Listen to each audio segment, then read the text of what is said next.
We're live and we've tweeted about it, so that's official. Thanks again for joining us. I'm Sammy K. Powers, and this is the PHP Roundtable. This is a live podcast of developers discussing topics that PHP nerds care about. The ultimate goal of this podcast is to learn a little something from each other. If you're listening live and want to be a part of the show, make sure to send a tweet to PHP Roundtable with a question or a comment or something. We'll try to get your question answered if we can. Right now, I'm in a Starbucks, and it's windy outside, and I've had a lot of internet trouble and microphone trouble. So hopefully, I know I'm going to be the one with the worst audio quality here on the show, but hopefully I can do some post-editing and make it a little clearer. So, object-relational mappers. That's a mouthful to say, so we're just going to say ORM. ORMs are tools that help us deal with the problem of interacting with relational databases from our object-oriented code bases. There are a number of ORM libraries in PHP like Propel, Doctrine, and Spot ORM, and many web frameworks that come with their own flavor of an ORM like Eloquent and Laravel, for example. Each of these ORM libraries have different approaches to tackling the elusive problem of representing our relational data in an OOP world.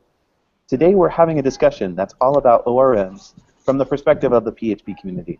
And our panel consists of some pretty cool ORM nerds. So without further ado, we have with us the Ross Tuck, who has the most interesting one-liner intros in the world every time he joins the PHP Roundtable. And his one-liner intro for today is Incompetent Hat. Welcome, Ross. Thank you for having me. Welcome back. And we also have Shawn McCool, who's a software developer, conference organizer, and game design aficionado. Welcome, Shawn. Hey, Sammy. Thanks a lot for having me here. Yeah, thanks for coming on, man. And finally, we have Marco Pivetta, also known as Oprimus on Twitter. He's the release manager for Doctrine 2 ORM and Zend Framework maintainer. Welcome, Marco. Thank you. Hello. Hello, hello.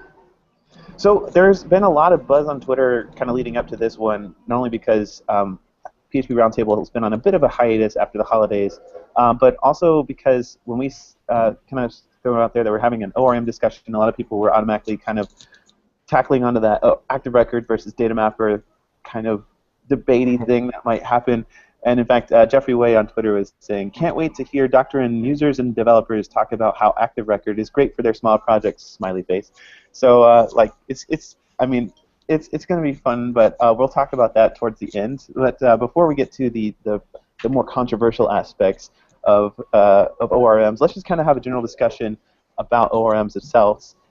And I just want to kick this off to anybody at the roundtable here that if you're sitting next to a developer who has never used an ORM in her project before, what would be your elevator pitch to her? We're assuming that they are doing all their object-oriented code and the mapping between their data and that object manually at this point. Or maybe just somebody who is used to just making raw SQL queries to the database, maybe not even escaping them properly, maybe just kind of directly interfacing with the now defunct MySQL extension in PHP. Can we just point out really quick that this is fundamentally an object-oriented tool, right? So the very idea is that you have objects and the data has to map to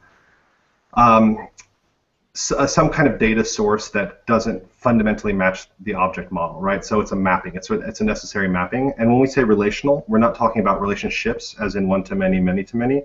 We're actually talking about relation as in a database table. So when relational databases are referred to, they're talking about tables of discrete types with the data filling in its rows. So, Marco, you want to go ahead and kind of take it from here? Yeah, well, what would we say to something like that? I'm not really sure how I would pitch it to a user like that, because to be honest, it's really rare to find users that don't have any kind of experience with this sort of mapping approach. So as we said, it's about taking the relational data that is at the database layer and transforming it into something that is more meaningful at application level. What I would show to a user is how they can actually take the object-oriented concepts that they know about, that may be good or bad depending on whether you like it or not, and and see how they can actually encapsulate their logic inside this object level diagram of objects, entities, however you call them, and how this can be saved on the database and how this makes it simpler. On the other side, it's a major step forward in complexity. You have much more configuration, so it's really hard to convince such people. And some of them are really, really skeptic. After all, you're introducing a very complicated tool. So I wouldn't say that it's like something that you need to pitch. To be honest, I stopped doing this thing where I pitch it. It's harmful. You're just pushing a tool for the sake of pushing a tool.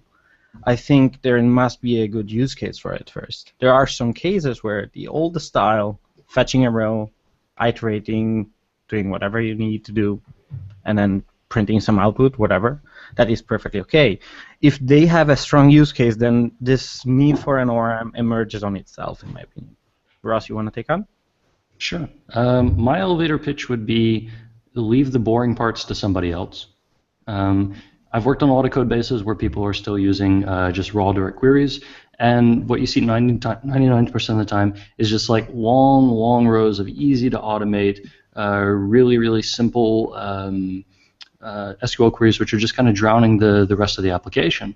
Database access, if you're dealing with it, is like really, really noisy, and you can try and automate that with some quick helper functions and stuff, but you're going to drown in that really, really quick. And I would argue that any good ORM library, no matter what paradigm it's using, is going to help you encapsulate that, not just for testing and better OOP practices and so on, but also, frankly, just to make your life a little bit more sane.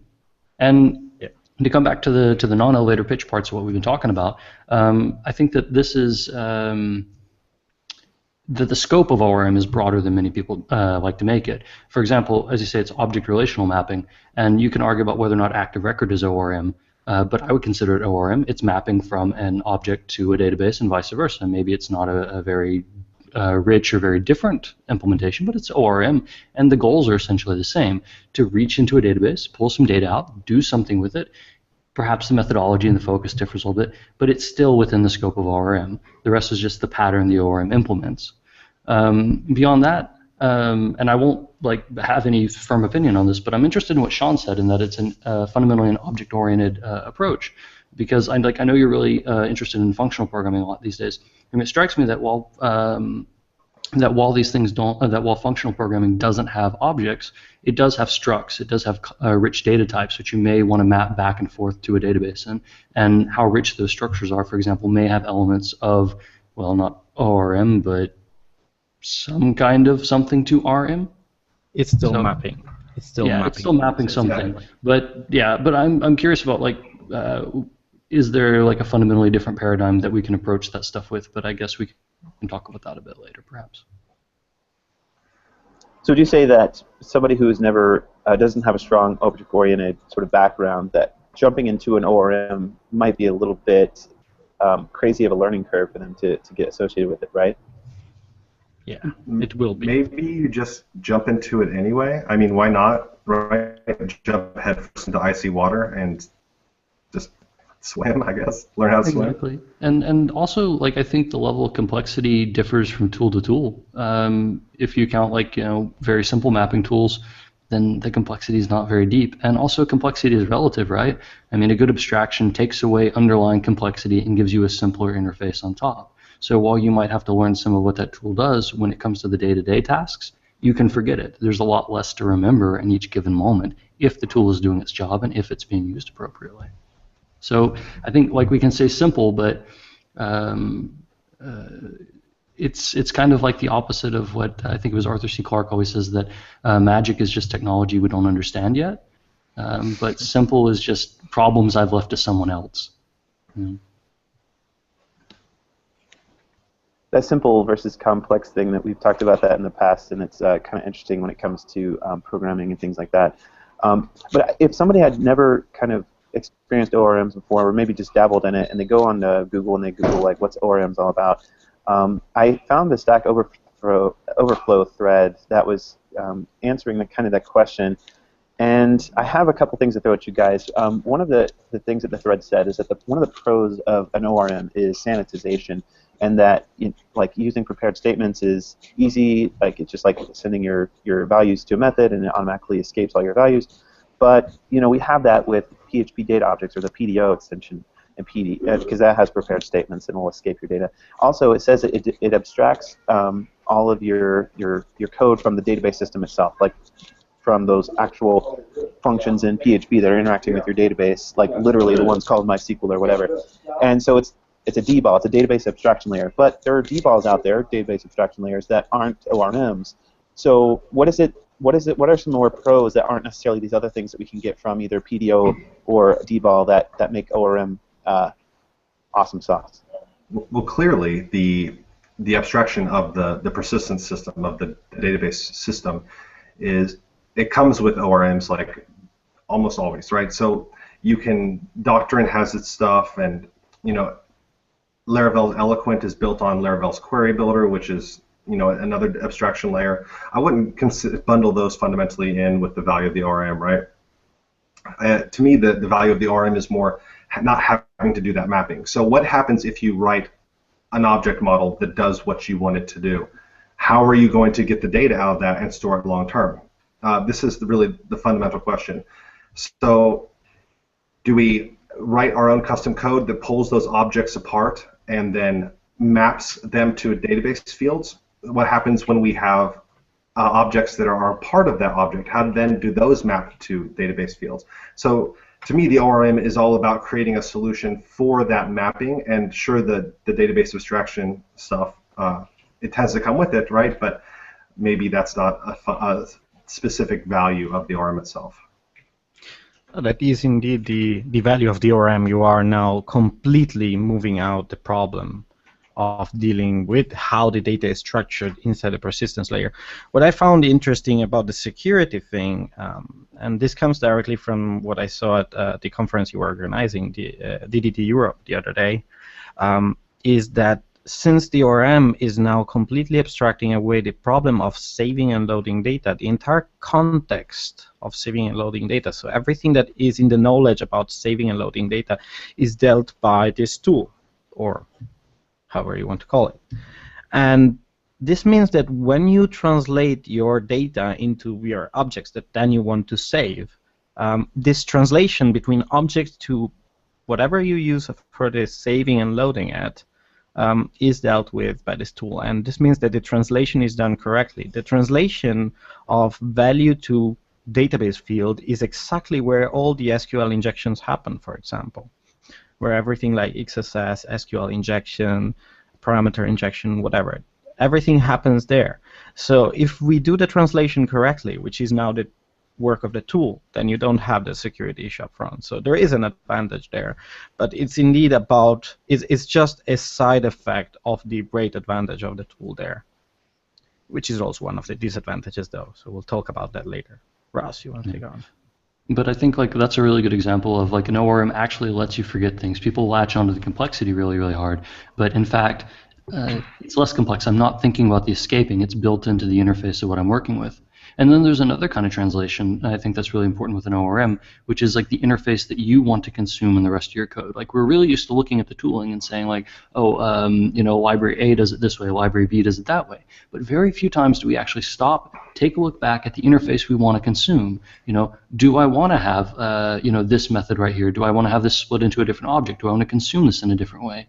Like we talk about, like those of us who are really like big OO geeks, right? We talk sometimes about like, hey, it makes it easy to decouple this. But how many of those people who are actually looking and consuming these tools have actually ever seen what a decoupled interface looks like? We say, oh, go figure it out, work through it, and so on. Perhaps we would have better traction, like understanding and pitching the value of ORMs if we were to start with, this is the interface that we like to consume. It has these advantages. It looks really, really good. And then these tools help us move towards that. And this tool has this advantage. That tool has that advantage. And we can talk about ideally, what is this and what is that like? And I think that an ORM compared to a DBAL library or something like that is already inherently much, much closer to the desired interface, or reduces that level of translation than something like pure database access will allow. Let me put it this way. If you're using a library like that, you're already going to build your desired interface on top of it just to keep your life sane. This is something somebody's already done to help get you part of the way. The naming actually gives you already away. One is a data abstraction layer, a DAL. So you're dealing with the actual data, whereas the other one is an object relational mapper. So the idea is that you're dealing with objects. So you focus more on the interfaces instead of focusing on the data structure. Now, data structures are important, but the business value is the first most important thing, and the business value comes usually really quickly down to how you design your objects rather than the data structure itself. The data structure is more of a tool, whereas you want to actually code it. You want to get the business. That's the point. I think I think it depends a little bit on the type of application. Like there are some applications which are for like data warehousing or just they have simple CRUD operations, and hey, that's really good and useful for things sometimes. And in those cases, maybe a data access layer is just all you need, right? La la la la la. But for many other types of applications, especially ones that are more complex, the business is less interested in data and more interested in behavior. And when I say behavior, I mean things like, I want to turn this data into this report. I want to turn this into that. I want it to calculate this and email it to people. Like those are the behaviors that we're interested in. Databases are really, really awesome. They're amazing at data retrieval. They're the best tools we have for that kind of thing, I think, in modern day work. But they're not very good at encapsulating behavior. Like if I've seen a couple applications like old Oracle things, for example, that do emails to people, there's a reason we moved away from that stuff. It's really, really difficult, but it depends a little bit, I think, on what type of application you have. The more behavior you have, then the more objects you want, and typically. Absolutely. Counting the number of sent emails doesn't need any kind of abstraction. You just use the SQL layer or the database anyway. I think that's a really good point too. Like a lot of people see an ORM as an all or nothing. Like if you use a database access layer, then it should be an all or nothing because it's meant to be an architectural bottleneck to where you talk to your database so that you can exchange it, so that you can test it, you can log it, etc. But an ORM is, I think, fundamentally different. It's a detachable abstraction. And we talk about leaky abstractions, but I don't think we have a word for detachable abstractions. It's like the hood on your car. It's meant to be closed most of the time. It makes the car better, it makes it more aerodynamic. But occasionally you need to change the oil, you want to tweak something that's more low level. You know, you don't have to weld open your car, refactor your car. There's a button, you push it, it comes open, and then you can reach into the innards of the car yourself and do whatever it is you want to do. And that's the same way with an ORM. An ORM that controls all access to your database is a bad ORM, but one that lets you have like 80% that easy mapping code that you're after, but then still reach into the database and run raw queries and hydrate them hopefully in a really easy fashion for that remaining 20%. You know, that's a tool that I want to work with. I like the car hood analogy. That really helps to think about the way that this abstraction is meant to be used. I'm curious about how you guys implement ORMs in your projects, because typically what I'll have is an abstraction layer for the ORM. I think a lot of people would call it a repository, but basically I would have like, if I'm making an app about events and it's all about start and end times and locations, I might have an events repository that says get events by radius, or a method that has get event by name, or something like that. And in those methods I'd be interacting with the ORM, but pretty much not very many other places in my code base would I be actually directly working with an ORM other than within those repository classes. Is that kind of how you guys structure your all's apps, or do you see your ORM rearing its head in other places in your apps? I'm going to be honest with you, in kind of like the Laravel community, I started talking a lot about repositories, and I wrote an article on repositories that I still get a lot of traffic to. That doesn't mean that I'm going to be using repositories all the time. I actually use, for example, Laravel and Eloquent, and I use those tools to build some applications, and then I use Doctrine for some other applications, and now I'm working on an application where it just doesn't matter. I can flip a coin and pick a tool, and it doesn't make any difference.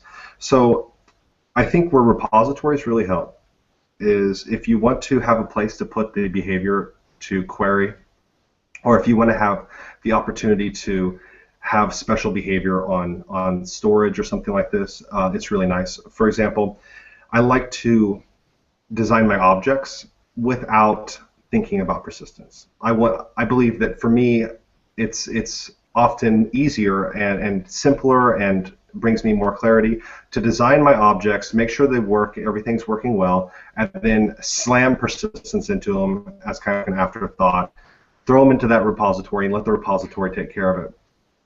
And in that case, absolutely. But there are times when I want to build an application and I don't want to abstract everything out, and I have a different set of trade-offs, and I'll just implement whatever I need to implement in, it's a much thinner app with fewer layers, fewer abstractions, because I have different constraints, and the different set of trade-offs have to be chosen. Yeah, that pretty much sums it up. It's not really required to hide the tool all the time. There are applications that are supposed to be living for 10, 15 years, and you want to maintain them and work on them, and you really care about them. But then there are always these applications that are like, oh, I just want to mash something up, and it has to work. It may be tested, okay, but it may be super coupled with the tool. And that is fine, because sometimes you are just fine with that approach. For example, right now I don't really abstract away everything in my application. In the current application that I'm working on, I'm not even using an ORM. I'm using something similar, though. And the fact that how it saves and loads stuff is very, very explicit in the application, because I want it to scream out how that works. In applications that are supposed to be very long-term, then I have actually these repositories that abstract the saving and loading, and then I have even single function classes. So that is just because PHP doesn't have autoloading for functions, by the way. So you have just a class that has a single method, and I call it like users without a subscription report, okay, or get all users that don't have a subscription, depending on whether you prefer the noun or the verb approach. So you really have single tiny classes, and then there you can decide whether you use the ORM, whether to use I don't know, Elasticsearch, because you save the optimized result to Elasticsearch. You may use a raw SQL query. The important thing is that the output of that one is consistent with how your system works. You need to work with homogeneous data. And then, of course, there will be some hidden coupling with the ORM, but you keep it slow, but really only when it's a very long-running project that you need to really care about. I'd say that pretty much nails it for me. I agree about the differences in trade-offs about picking for what makes sense in the application. I think a really good litmus test is how happy am I with the interface of this project? Do I want to accept it into the core of my application, if that's even worth considering because the application is so small or self-evident? And if the project was like decoupled tomorrow or decommissioned or anything like that, would I want to maintain it for a little while longer until I could get a migration strategy? If you feel okay with that, go for it. And if it's a project that has a half-life of a week to 3, 4, 5, 6 months, knock it out there and get it done. There's no point in putting those abstractions in place. If it goes on beyond that, or you have to do a handoff or something, it's a different set of trade-offs. But that's all that really matters in engineering, trade-offs. Yeah. The ORM is a big trade-off itself. It's not an object-oriented tool either. It's a translation tool. You can think of it as moving data from here to there. It's doing a very dirty job, as we were saying initially. So it is indeed a trade-off in its own. You get advantages, you get disadvantages. It's suited for some projects. For some others, it's just poison. So. And I think a big part of it is what you feel comfortable with. For example, if you come from a background where you're really, really happy with tool A and you know how to knock tool A just out like that, then use tool A for your quick and dirty projects. If you feel like, hey, this might be a lightweight more tool, but I'm comfortable with where I'm at, for those less important projects, I think it's more important to pick tooling that you're familiar with. Everybody starts up like a side project because they can use all kinds of crazy tooling that they just want to experiment with. And those projects inevitably fail because you're knocking out your side project and you're learning a new set of tooling. So for that, use whatever has the lowest barrier to entry for you. And I think that's as important as, is this tool heavy, is this tool light? Because the difference between heavy and light anyways often depends on particular use cases or circumstances.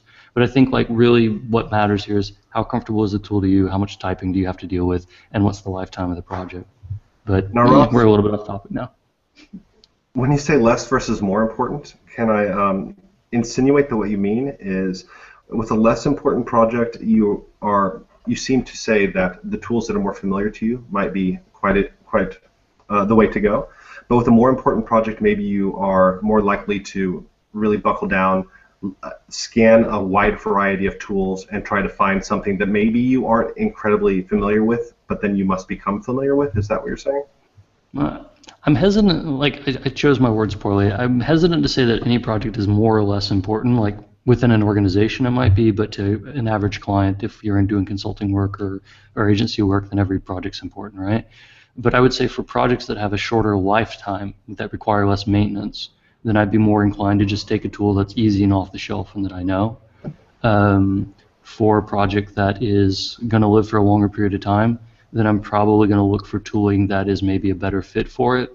Also, longer period of time usually means that there's a higher budget, and with higher budget comes the ability to research something that will perhaps have a higher introduction cost. You need to learn the tool, but a lower maintenance cost. Longer lived projects, you really want to optimize for that long tail maintenance stuff. But for people who are interested in that stuff, then go watch Constantine's talk at this year's LayerCon, which I thought was a really good talk about the trade-offs of introduction costs versus maintenance costs versus cost of ownership, et cetera. But I think that's a good way to look at it, that different tooling will give you different types of introduction costs versus maintenance costs. And also the length of the project will give you more ability to optimize for one of those. But that's kind of like why I think development is so hard in general. It's a real-life experiment where there's so many variables moving and changing and everything at one time that you can't isolate a single thing. But that's just poor experimentation. Well, some projects are just really straightforward. You just bang, bang, and you're done. It's perfect. I mean, some projects are really that simple. You just do it. You do it with the tool you're familiar with. You do it quick. You do it nice. You know how to deal with it.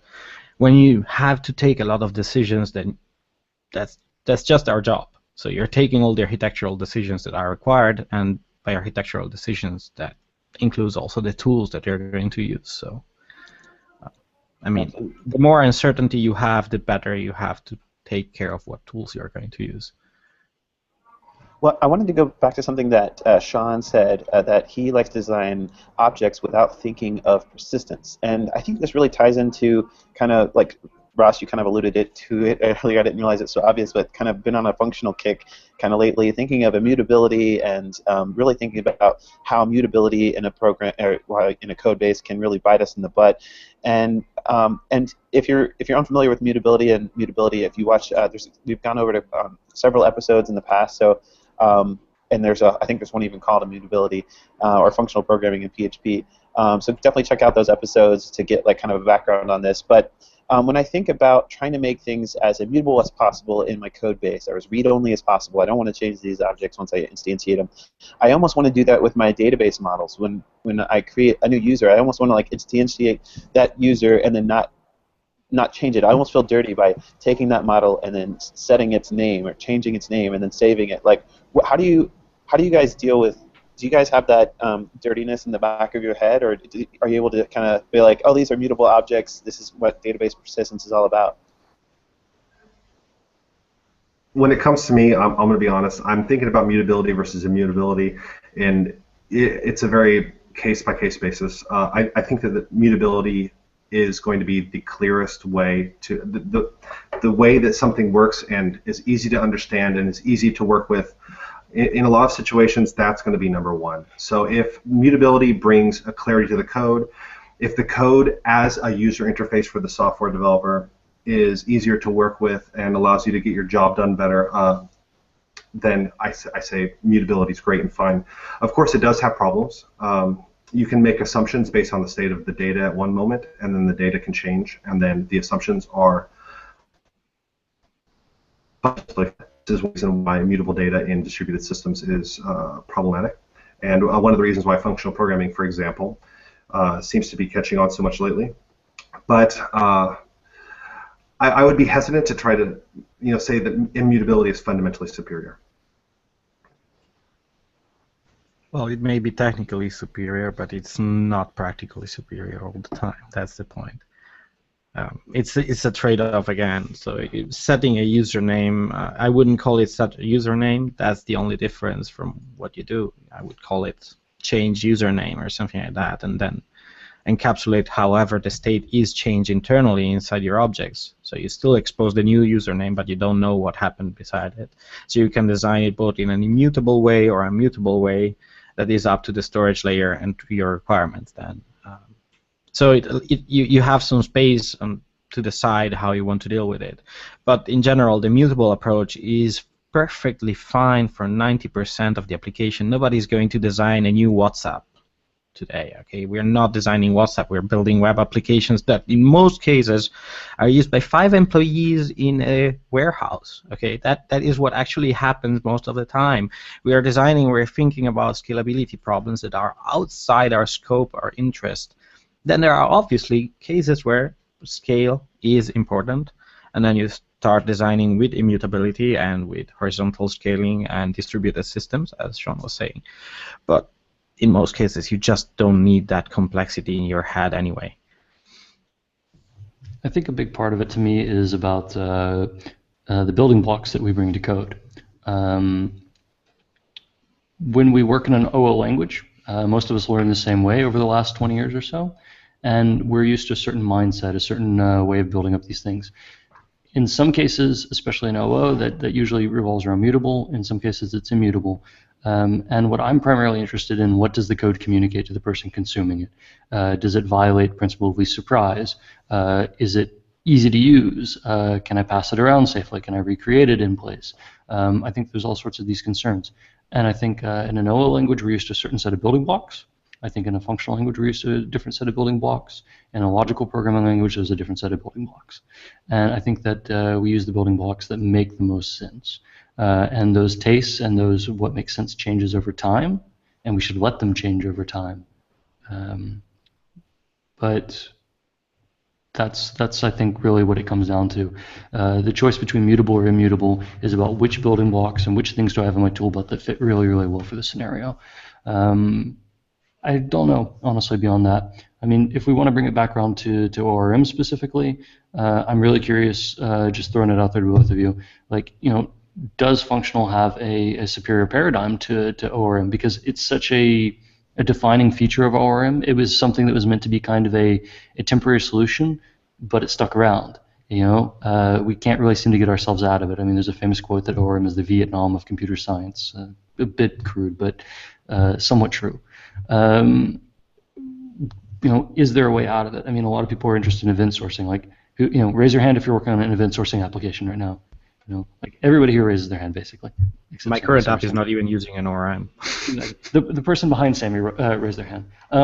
But like, there's all these different things. Like we have this long history of things when it comes to databases, for example, that were meant to be transition projects or transitory projects or used in limited scope, and they keep sticking around. They've become part of our default building block set.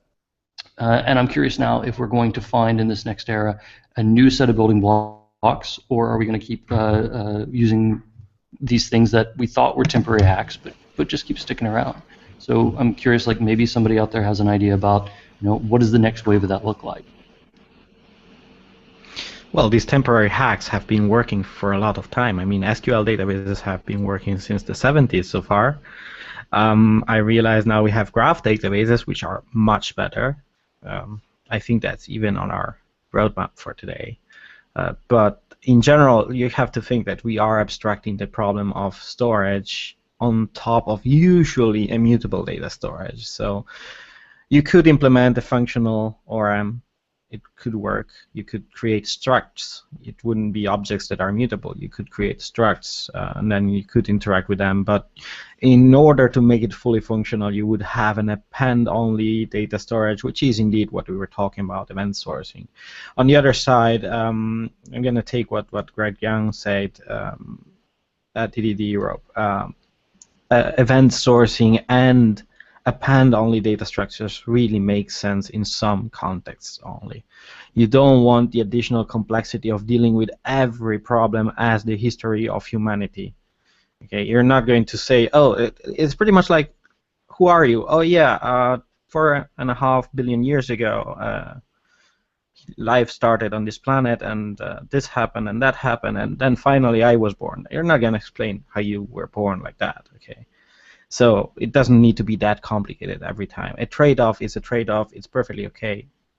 It's not perfect, but we are here to build things that work first and that are perfect only when they work perfectly.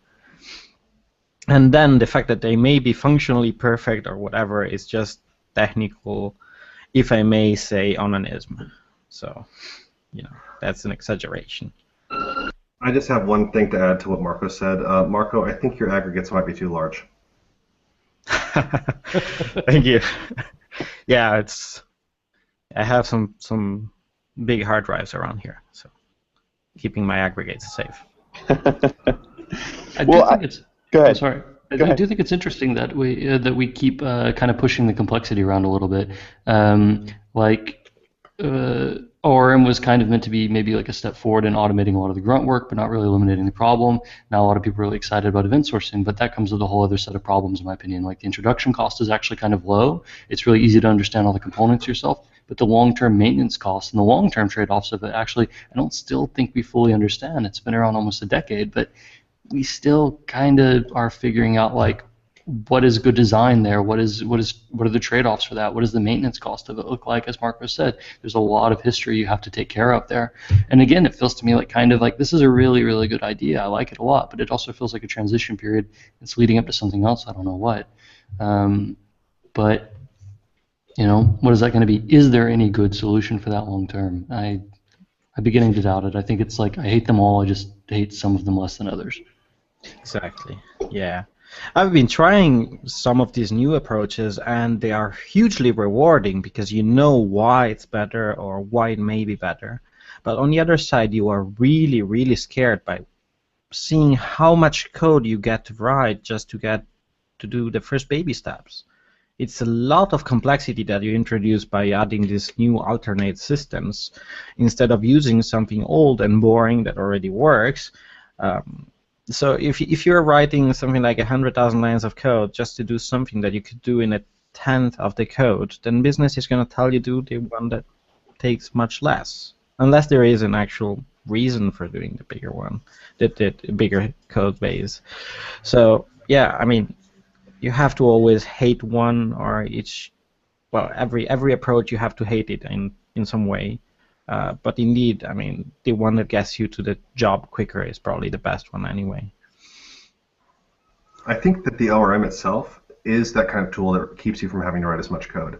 And I'm not scared of how much code I have to write or how much, whatever. I'm not really too scared of that if I can keep the code easy to think about, right? Easy to understand.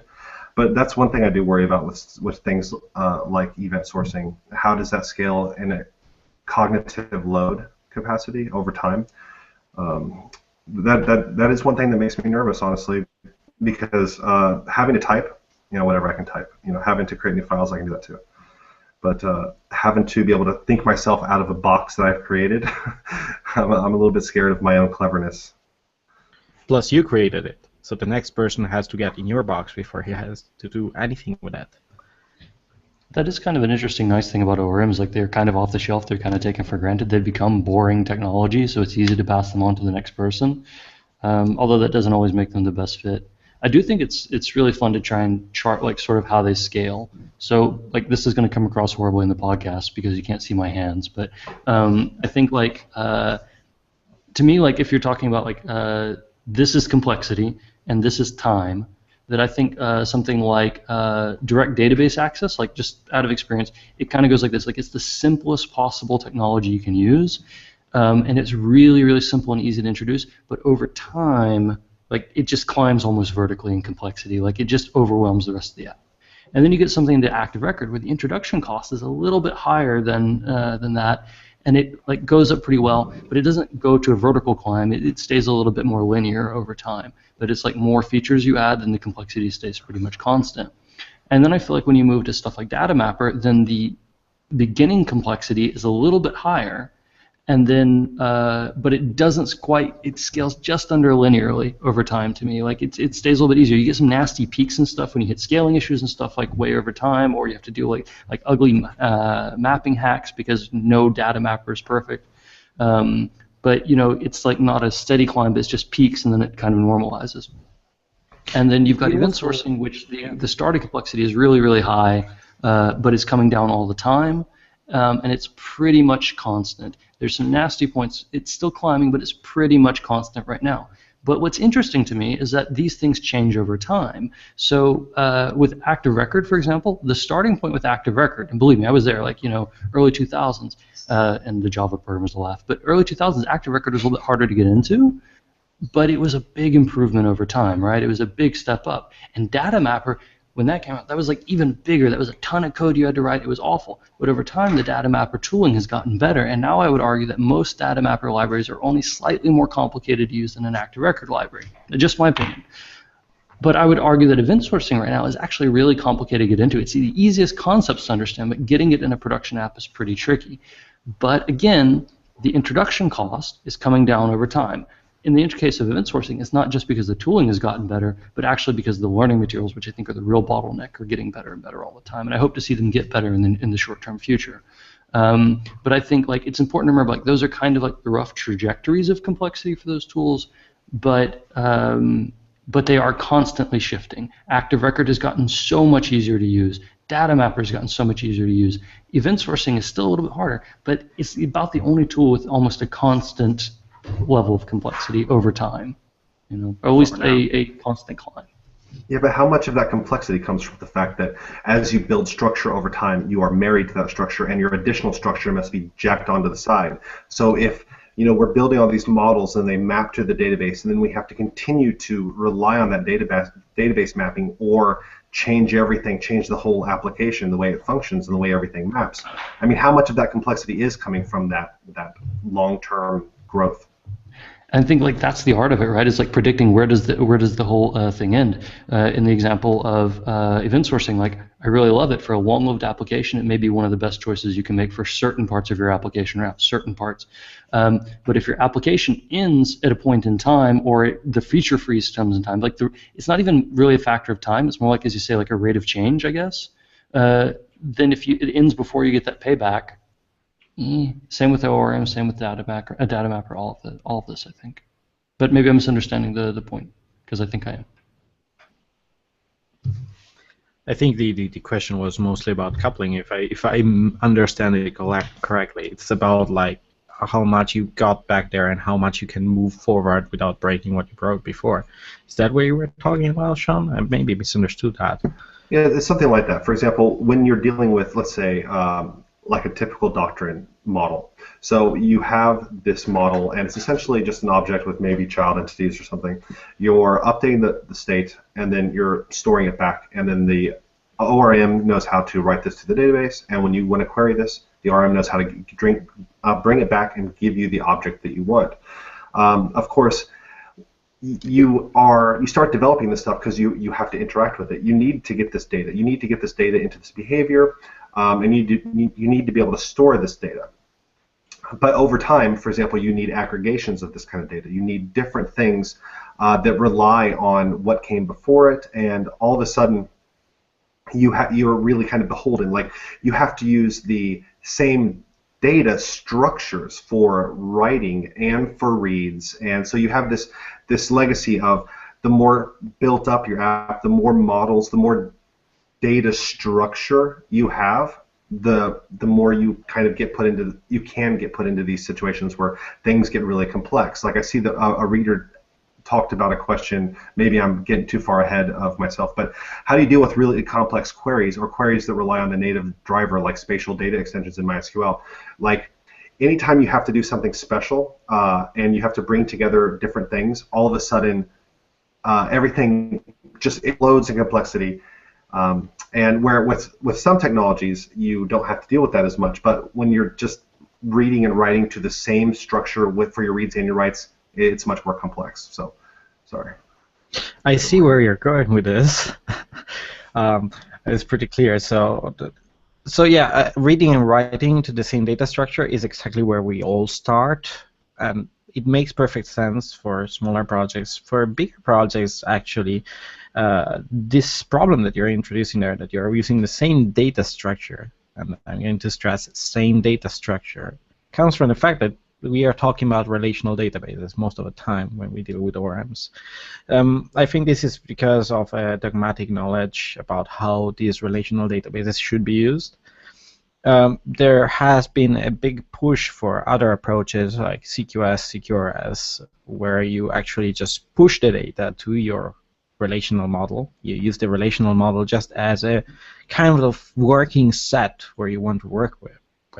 We call it the write model. You interact with it, it does some things, whatever, and then the read part, you can design it as you want, because the data in the read side, you can design a custom query like the reader was asking, so you don't need to go through the same model. You make a separate model. But I think we are out of the scope of the ORM here. That is, again, it goes back to the initial argument where people are using the ORM both for reads and writes, but we are also using the ORM for everything. If we start separating and splitting out single pieces of the application, like custom repositories, custom report functions, we start to making optimized bits of our application, but we still keep them segregated and clean, then we don't have this problem. So I think that kind of solves it, but we are out of the scope of the ORM tool. So that is just because people tend to use the tool for everything. So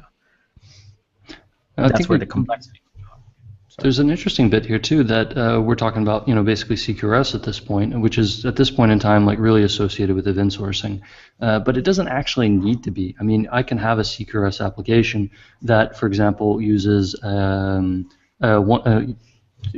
one type of technology for right side, and then it uses database use for the other side. I would consider that like a relatively reasonable approach to how you build this. I've seen actual applications in the wild that write to a socket connection, look over a standard thing, and then they read from a database that's mirrored by a whole other upstream thing, basically a set of projections. It was totally unintentional, but it was a CQRS application.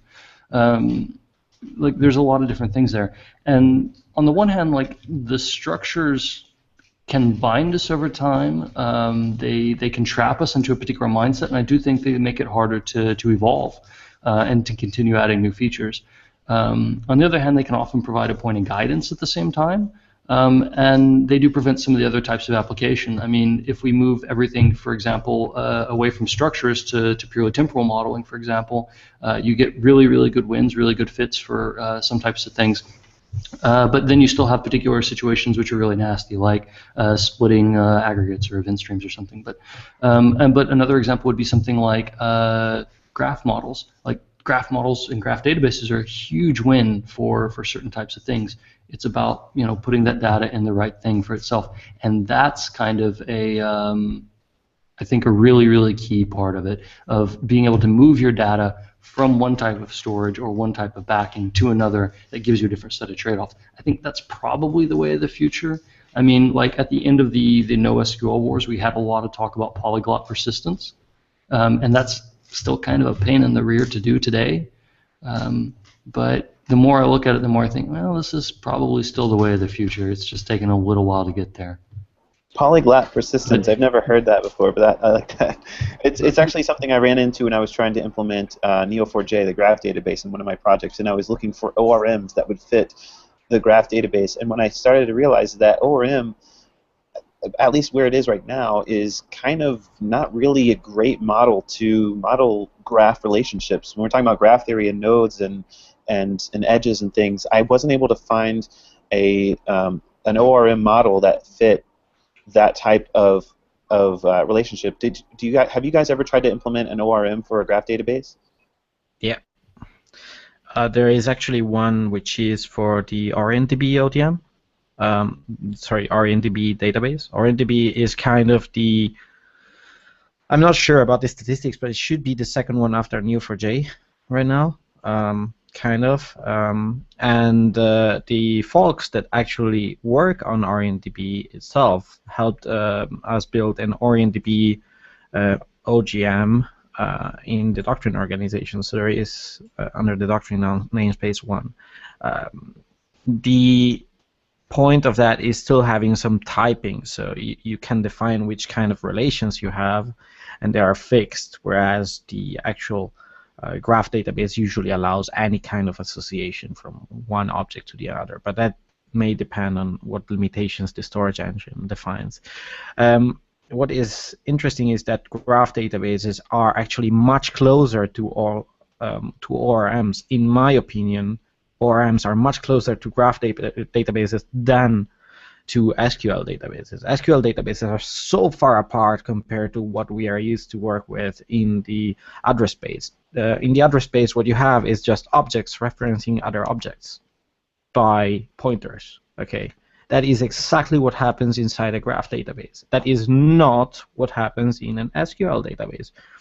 In an SQL database, you have join columns and indexes, and when you join something, they hash the indexes together, and that's how you get the association. But it's not actual pointers, me pointing at somebody else. Exactly, and I think that's what I was running into, is that most of the ORMs that I was trying to implement were assuming there was a pivot table. We're assuming there were like these foreign keys and all this stuff. And I was like, there are no pivot tables or foreign keys in a graph database, so this doesn't make any sense. So what was the ORM that you suggested using for a graph database? It's called ORMDB ODM, and it works exactly like the ORM. It's kind of like the same stuff, but the associations that you create, they're not like part of the schema, because we're talking about kind of not well-formed objects, so you can kind of still get out of the rules of that, but it allows you to do that. What is interesting is that these storages are probably what the initial ORM implementers, the first people that built implementers, wanted. This is what graph databases are at. I wanted to get back at polyglot persistence for a second, just so you know. Everyone who has been building anything with Elasticsearch out there, I'm fairly sure that nobody saves data directly to Elasticsearch unless they have not read the news about its reliability. But I mean, everyone doing that, and that was something big in 2011, 2012, I think. I can't remember. Elasticsearch came out, and everyone was talking about, we need to do this in Elasticsearch. Everyone has to do everything in Elasticsearch at some point. That is exactly what we're talking about when we're talking about splitting reads and writes, by the way. Sorry, that was diversion there. I think it's really cool too, but like maybe part of the reason people have problems with this type of thing is because ORM is the predominant model. That's sort of what they're used to looking at, but maybe it's not a good fit for all these other paradigms. Like I agree that graph database is like a really good fit, and you know they're probably a lot like the legendary object databases of yore that were supposed to fix everything and then disappeared. Meanwhile, we got the transitory solutions. But if you look at like event sourcing, for example, I'm not sure I would consider event sourcing ORM. Because there's nothing really relational about the storage on the write side, maybe on the read side, but not really. Maybe the same thing with the OGM. And it's funny to watch these different things like kind of use different paradigms. Like if you look at most of your Elasticsearch or Solr libraries, they follow kind of an active record model, whereas a lot of the other database libraries or the graph model stuff might follow a Datamapper model. So maybe that's like sort of inherently saying something about the amount of behavior or the value of the data or the way you typically use the record or something. Like some of these are just trade-offs for different things. So we're kind of running up close to that hour mark, and there's so much more in the notes, oh my gosh, that we haven't even started to talk about. But so I wanted to transition by going to Twitter. Lee Davis actually asked Gandalf PHP, also known as Okramis here in the tweet, what performance benefits are there, if any, of using an ORM, UOW, for example? I don't know what UOW is. Work, yeah. Okay, so some ORMs have some advantages in performance if you have repeated queries. If you have a piece of logic that takes a user from the database, reads a field, compares it against something else, and then, I don't know, writes it back, only if something had to be changed, then this piece of logic, if you loop through it, it's going to execute 4 or 5 times the same query. If you have the same data coming from the database, then the ORM usually can build an in-memory data set that kind of hides this from you. On one side, it's a big advantage. You are avoiding a lot of input-output operations, but on the other side, the ORM is doing a lot of work to translate these objects back and forth. and then keeping them in memory. So you have some advantages, you have some disadvantages for some ORMs. So I wouldn't say that an ORM has clear advantages. It's just that in most cases, what happens is that you will have logic that is repeated, that is fetching the same record twice, and you are just by accident getting some performance improvements. That's what is happening. Okay, so you are getting that performance improvement by accident. But an ORM is an abstraction, so by default, like any abstraction, you will have a performance penalty. The fact that you're saving some input-output is just a side effect that may bring some performance improvements, and that's it. You don't really get much performance from an ORM itself. You shouldn't even think of an ORM as a tool to improve performance. You're probably using it for the wrong use case scenario there. It's about abstraction, not performance. And I feel like that could have tied into some of the other topics of discussion I wanted to talk about, whether for the advocates that were all about writing your own SQL. So maybe that's for another discussion, but I do want to at least end on what everybody thought this whole entire conversation was going to be about, which is active record versus Datamapper, and maybe even kind of this event sourcing stuff we've been talking about. But I really did not want the episode to be just like this dogmatic debate between these two paradigms within the context of ORMs. So I don't think anybody on the panel is also kind of hoping for that either. But I know there are definitely different views on these patterns and how we should implement them and things like that. So for those who are unfamiliar with active record and Datamapper in the context of ORMs, would any of you be able to kind of give like a TLDR on both of those? Sorry, it's loud around me. Marco, why don't you give the TLDR? I have a few ideas about the Datamapper versus active record approach. I think Ross actually simplified it a lot, and he gave a very good overview there of the advantages and disadvantages. So just the entry level is indeed simpler. You get further simpler use cases. You get indeed quick access to your database. You get all this security stuff out of the way. You got your objects, you can already add some API on it. What happens on the negative side is that you will have some mix between record logic and object logic. So your objects are not purely just your objects. There are ways to segregate that by using interfaces and hiding all the persistence in repositories, but at that point you're just repeating all the work. There was an interesting article, I think, on I think it was on SidePoint about how to implement, for example, kind of like Datamapper access with Eloquent, for example. So you can do it. It's just that if you want to get to that level, then you have a lot of logic on your side again. So you're just doing Datamapper again. On the other side, Datamapper has a lot of disadvantages because you get to start get a really steep start. It's harder for you to get started. You have some magic involved, which might not be that transparent to first users of such a tool, but then you don't have to re-implement these concepts if you want the separation. So it's up to you. You need to know when you need the separation or not. In some cases, some more I would say religious people about separation of concerns and so on will say that mixing the two concerns is not approachable, but it needs to go down and drill down to what you need to build for your job. What you need to build right now is the important thing. It's not about how you build it. You may even build it with raw SQL all the way down, to be honest. Depends on what you want to do there. So can you just basically say that an active record object, so like an active record user that represents a user in our database, it knows how to save itself to the database. Whereas in the Datamapper, so you create a user entity, but you have to send that to like almost a service that knows how to save it to the database. Sorry, I went to the comparison instead of actually explaining what they were. Sorry about that. I realized it later.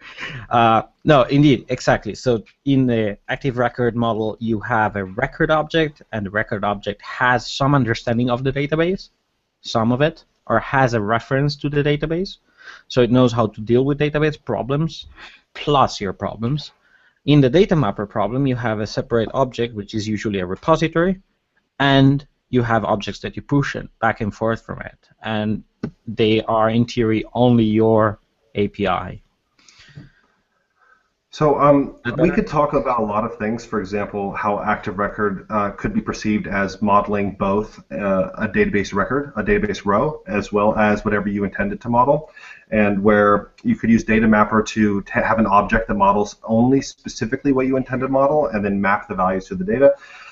We can talk about how there's an idiomatic element. So when we talk about idiom, we're talking about fundamentally the way something is expressed as a native speaker. In this case, we can talk about idiom in PHP. So PHP as a language, how does it express certain ideas? So if we write an object, and the purpose of the object is to model some concept, we can use features of the language to express things. For example, we have a constructor. You cannot create the object without first ensuring that the constructor, you can bail out of the constructor with an exception, for example, to express that these are fundamental necessities. In that way, you can use the idiom of the language itself to express to another developer what, using the native language of the language. With active record, you also have idiom, but the idiom is not at a language level necessarily. It's more of a set of conventions. So there are fundamental differences there, but I'm also quite interested in the very concept of the debate of active record versus Datamapper in the form of a dogmatic battle in which people choose a side, and they pick their side and they dig in and they just fire shots over the middle at the other side. So where does this really come from? Does anyone have ideas of the fundamental reason that this shape even exists, where in our job so much of what we do is to try to simply analyze what might be a good fit for the situation? How do we end up in a situation where one tool is the tool that we fight for? Did you pick up the show notes? Yeah. No, I think this is the actual key point right there. The word is tool, right? Because in PHP, we're often talking about I'm arguing for or against a specific tool. When we talk about I'm arguing for against Datamapper, 9 times out of 10, people are arguing for or against Doctrine. When Doctrine is really like, sorry, Marco, but I love Doctrine to death, but I do think that there's room in the market for a lighter weight data mapper that's maybe doesn't have unit of work or identity mapper, care about those things quite as much, as maybe allows you to write custom hydrators a bit more easily, and then maybe people would have a different approach on that. I've seen a couple attempts. I haven't seen one that strikes me as still having that same trade-off. And when we talk about active record, we're talking mostly about Eloquent, which is highly associated with Laravel users, which is a group that's come to occupy or take up a different spot in the community, and has brought a lot of interesting stuff to the table there. What's interesting about it to me is that there's 2 main things that have come into play here. One is I think a sense of history. About how these discussions have evolved in PHP, at least for me over the last 15 years, about discussions come back, people are tired of having them, they come back again, they go back again, and so on and so forth. So if you look at kind of a longer running history, I think many of the arguments make sense. I think the other part of which is, and this is going to be a bit brutal, and I'm not talking about a specific side on this, but just in general, people on all sides, I think sometimes have a vested interest in pushing a particular tool. And that's, I think, to create wedge issues. Just like in the States, you see it right now. There's an election in the U.S., and people are arguing heavily about gun rights, about religious freedoms, about abortion control, all sorts of things, right? And those issues are far more serious than what we're dealing with right here. But many of these issues are exploited by politicians who are less interested in the particular sensitivities of the issue, but in order to create wedge issues, to use a demographic to their advantage. With the increased monetization that comes in the developer market, people are using and exploiting wedge issues in order to segment people into markets so that they keep making money on them. Many of these people use that money for very, very good reasons. Many people want to do the best for these things, and these are arguments that they use. But separating developers into tribes based on issues which are fundamentally not important to the design and the quality of your application is benefiting somebody, but it is probably not benefiting the people who are being split into tribes. So that's not a popular viewpoint. It's not directed at any one community. I apologize if it offends anybody by comparing it to more serious issues, but this is my particular take on it. It is not an important issue, but it is being used to split people into thinking it's an important issue. That is a very fair point of view, to be honest. I like the honesty there. No, to be honest, I even if we remove now if you may use the argument or not for other reasons. The argument itself, it's tribes like with any tool. Like all the event sourcing folks right now are pushing their flags and saying, "Oh, OR is bad." All the SQL people on the other side are doing the same, and they would probably they are even further away from what the event sourcing people are doing, for example. So I think it's actually just like with any topic, I like this approach better than this approach for this and that reason, and you get to a point where the discussion is just heated and then it gets noisy and so on and so forth. So it's just like any other discussion from my point of view about approaches. Approaches are not necessarily relevant to the aim, the final aim, but people like discussing them a lot. I feel like fundamental to what we do is trying to understand situations that are outside of our area. I have, for the past 8 years or so, kind of ran my own small freelancey type thing where I work with a few other developers and we do applications. I could look into this world of mine and just dismiss everything that's not relevant to me. I could say, this is what's right. I could forget about all of, I mean, how is this not the most insanely diverse occupation? Like we say software developer like it's a thing, right? But it's a million things. It's a tremendous amount of things. I mean, there's people who are involved specifically just designing mathematical models who are in this job. I mean, it's just crazy right now. This is not a specific thing, but yet nonetheless we feel like we're comfortable saying something like this is bad and this is better and here's why, or you know, I'm like a rock star because I'm super successful and I have all these things going on for me, you should listen to me, this kind of stuff. I think it's kind of crazy that in our occupation we aren't really kind of giving the respect to the people who seem to have a hesitant perspective, a hesitant way of calling judgment on things. Instead we, I guess, can tend to rally around just loud people. And when you say event sourcing people or these kind of people or that kind of people, I don't really know what that means unless you're talking about the people who are really loud. And they're really loud about one thing, and that's how they define their identity, apparently. I know a lot of people who are interested in event sourcing because it brings to them new perspectives. It allows them to grow in ways that they feel is, you know, compelling.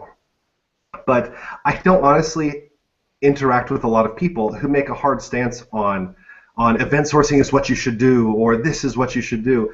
I just don't think that's a very respectable position. I think I would rather work with people who aren't going to, you know, I mean, take sides, because whose side are you taking? Are you taking your side? Are you taking that person's side who's on the other side of the world or even right next to you doing a completely different job? If you're taking sides, then I don't even know what sides means now. Yeah, no, we are fundamentally talking about the loud people. No, it's not. It's not really about just because you prefer an approach, you are segregated in your group, and that's it. Yeah, of course. I've been working in a government project recently, last year, and we actually had people taking sides on approaches, and that hindered us. It was a real big problem. And we had practical approaches that were perfectly fine and couldn't be taken because of loud people, I would say. So indeed, it isn't really useful to just be one loud person. You need to be more understanding about what is actually needed. Yeah. I think that was also like a big part of like how we approach that discussion. Like nobody should wrap up their identity in a particular tool. I mean, a tool is it's a way to achieve something. It's transient. Wrap yourself up in what you're trying to do or what your message is or something like that. If you're trying to bring new perspectives to people, talk about bringing new perspectives. If you're talking about making things easier, make things easier. That's cool. And everybody has it. And don't be afraid to goof off and jostle people and have a good, you know, like sports, you know, like it's fun when two teams compete and say, my team's going to kick your butt in the playoffs. No, my team's going to kick your butt. You know, it's good fun. When it turns into soccer riots and stuff like that, then you know that's not fun. And I think like that's really what Shawn says is I think really hits home about it. You know, who are these people? Well, it's just people being loud, and maybe they're loud for different reasons and things like that, and we can question what those reasons are. But for the rest of us, if somebody says something that makes you feel bad because they're talking about a tool or something, they're probably a jerk. Maybe they don't mean to be a jerk, but they're probably being a jerk. You know, but don't let that get to you, and don't push back on that or whatever. That's on them, not you. One of the criticisms I've heard about Active Record is that it's hard to test. You've got this tight coupling of your models with the database functionality and all that stuff, and it's just hard to mock that. And also another criticism of Datamapper is that it sacrifices developer experience at the feet of the almighty architecture astronaut. Some things like that I've heard. So, like, is there any really valid merit to any of those kind of criticisms, and do those play a role into like which ones you guys personally choose, on which projects you're using? Well, you actually said it yourself. You have two approaches. You have either mixed concerns with the problems of mixed concerns, or separation of concerns with the problems of separation of concerns. Mixed concerns cause some coupling. Separation of concerns causes usually increased cognitive load. You start having more things to deal with. So that's pretty much how it works. You can't really fix it.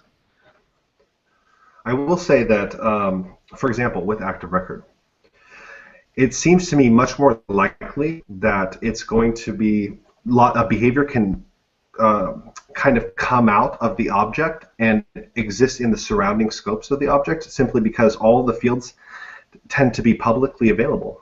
And of course, with discipline, this can be mitigated. And I think that that's one of the negatives of Active Record, for example, that you actually have to decide, now, are we going to be disciplined? And then you have to actually be disciplined about it. Where if you're writing your objects according to certain kinds of standards, then you don't have such ease to make those modifications. So I do think that there is also a difference with the way that you interact with these types of these objects, and how that affects the rest of the structure of your code. I think that it's kind of one of those the medium is the message type things, where the fundamental expectations or the idiom itself of the type of mapper actually has a culture attached to it. So in Active Record, there's a pretty straightforward culture where you get this object, you call properties onto it, you're changing them, and then you call save. And that makes sense to me. Now, you can kind of see how you lose something fundamentally in this approach. You lose some of the explicit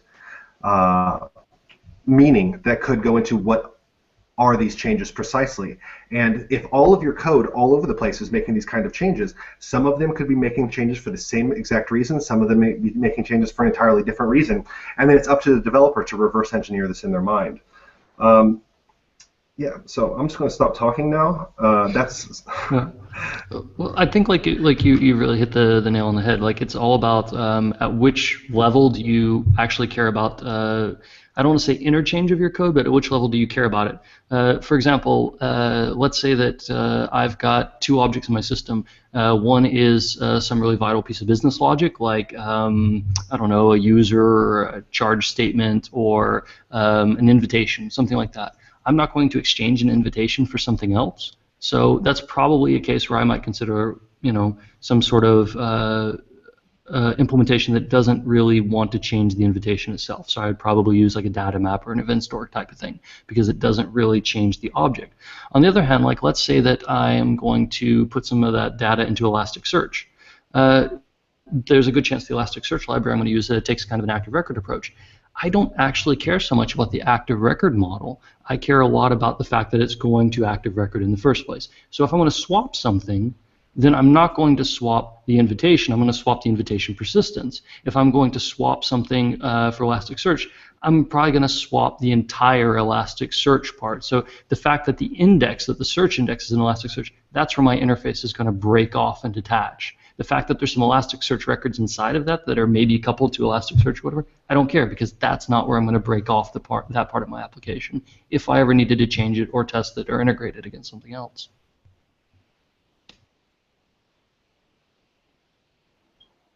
This has been I think this is a good spot to kind of wrap things up, because conversation, and there's so much stuff that we haven't talked about, but I definitely feel like this is going to show up in future episodes. In fact, we're talking about graph databases later on this month. and I'm sure that'll tie into what ways of interfacing with graph databases and ORMs and stuff like that. And by the way, it looks like Shawn, you're taking copious notes there. I don't know if that's what you're actually doing. That's what it looks like, and it's really cool that you're doing that. Andrew Huggins has been helping me with getting show notes actually rocking with every episode. As a little transition there, he's created this repo on GitHub to post Markdown notes because all the notes on the phproundtable.com are in Markdown, and so I haven't actually put a link to that on the website yet, but I'm adding that soon. The website's been kind of broken. I've been changing a lot of things, and it's been broken. I haven't been able to push it to production yet, so I guess I'm sure you guys can relate to that. Hopefully, I'm a little embarrassed. That's why it's been a little bit out of date, but the local, there's gonna be some changes coming down the pipe in a minute. But so if you're interested in contributing to the show notes, I'll definitely give you credit on the show, and thanks Andrew for doing the show notes for the couple of episodes so far and getting that set up. And I do want to wrap this up finally with the developer shout out, which is the coolest segment ever because we recognize a developer in the world who is contributing a lot to the community and everything like that, and we recognize them with a $50 Amazon gift card and a special thank you note handwritten by me with my horrible handwriting. But the $50 Amazon gift card is provided by Laracast.com, and that is the Netflix for developers. And if you're trying to learn PHP, or you're coming up, or if you'd like to learn new concepts like Vue.js is like this new front-end JavaScript framework, and there's episodes on Laracast about that. And it's not just Laravel stuff; it's like PHP stuff, testing, all different types of testing stuff. Really great screencast by Jeffrey Way. He's got that just familiar, lovely voice that you hear, and it coos you to sleep. If you ever have trouble sleeping, just put on a Laracast episode and just learn while you're falling asleep. It's really great. So definitely check it out. That's not how it works. I heard it works. But for this episode, I asked the panel to nominate somebody who deserved the developer shout-out, and we decided to elect Elliot Levin. I believe that's how you say his name. So, Marco, why do we nominate Elliot for this episode? Right, so I didn't interact with Elliot that much, but his library have been quite of an inspiration. So his main library is called PingQ, and it's pretty much LinkQ for those who come from C#, but for PHP. So he takes closures and filtering logic for collections and translates it to SQL, to MongoDB queries, whatever you use, which is really interesting. It's really fitting the Datamapper concerns, and it's really kind of opening a can of worms of what you can do with these collections and how to make them better, because that is a big problem right now in our specific work. So thank you, Elliot, for exploring the part of persistence and loading data and filtering data and so on and so forth. It's really useful for our job. And really quick note, link and apparently pink, however you say it. These are more functional approaches to this problem. So earlier we were mentioning that. I just wanted to drop in and say that. Excellent. All your immutability belong to us. So thank you so much, Elliot, for this. I'm going to be sending you the $50 Amazon gift card from Laracast soon, and I'll be hitting you up on Twitter or something to get your snail mail address and get that to you. Let's go around and do some shameless plugs before we wrap it up. Marco, you got anything you want to promote? To be honest, no. Just use the right tool, please. Don't use one tool because somebody told you to use it. Okay? That's it. Nice advice. Excellent. All right, well, Ross, what about you? Do you have anything you'd like to promote? I would like to promote the awesome things that my other friends are doing. Shawn is doing some really cool stuff, which I hope he plugs in a moment. PHP women are awesome. I'd like to thank my mom, and thank you. Your hat. I was about to say, where's your hat? Oh, well, there's actually we have a talk recorded from the last Laracon where he talks all about his hat. Or the Laracon before last, actually. Anyway, yeah, so a colleague of mine and I are making a video workshop on introducing event sourcing in PHP. So we're going to launch that. We're going to try to get that out by the end of February. So if you're interested in event sourcing and you want to know kind of everything from every line, how it's coded, to the theory behind it, we're going to really try hard to make that nice. But When it comes down to the battle between AR and DM, what I suggest is if you don't know how to use them, if you haven't used them, and if you don't like and dislike all of them, then you really maybe don't have room to have a loud opinion. So try to love and hate all of these things and kind of look for the balances. Very nice advice. Well, our next episode will be the RFC Show and Tell episode, where we're talking about some RFC that are sitting in the pipe for PHP 7.1. And another episode will be taking our idea from production part 2, finally, after 6 months of part 1 ago, where we're taking this dance app from just idea to actual production. We've been working on that recently, and it's kind of getting to the point where we need to have another episode. And we're having another, like I said earlier, a graph database discussion, bringing on some cool graph database nerds and talking about how graph databases could be maybe the next thing that we tinker around with in our next project.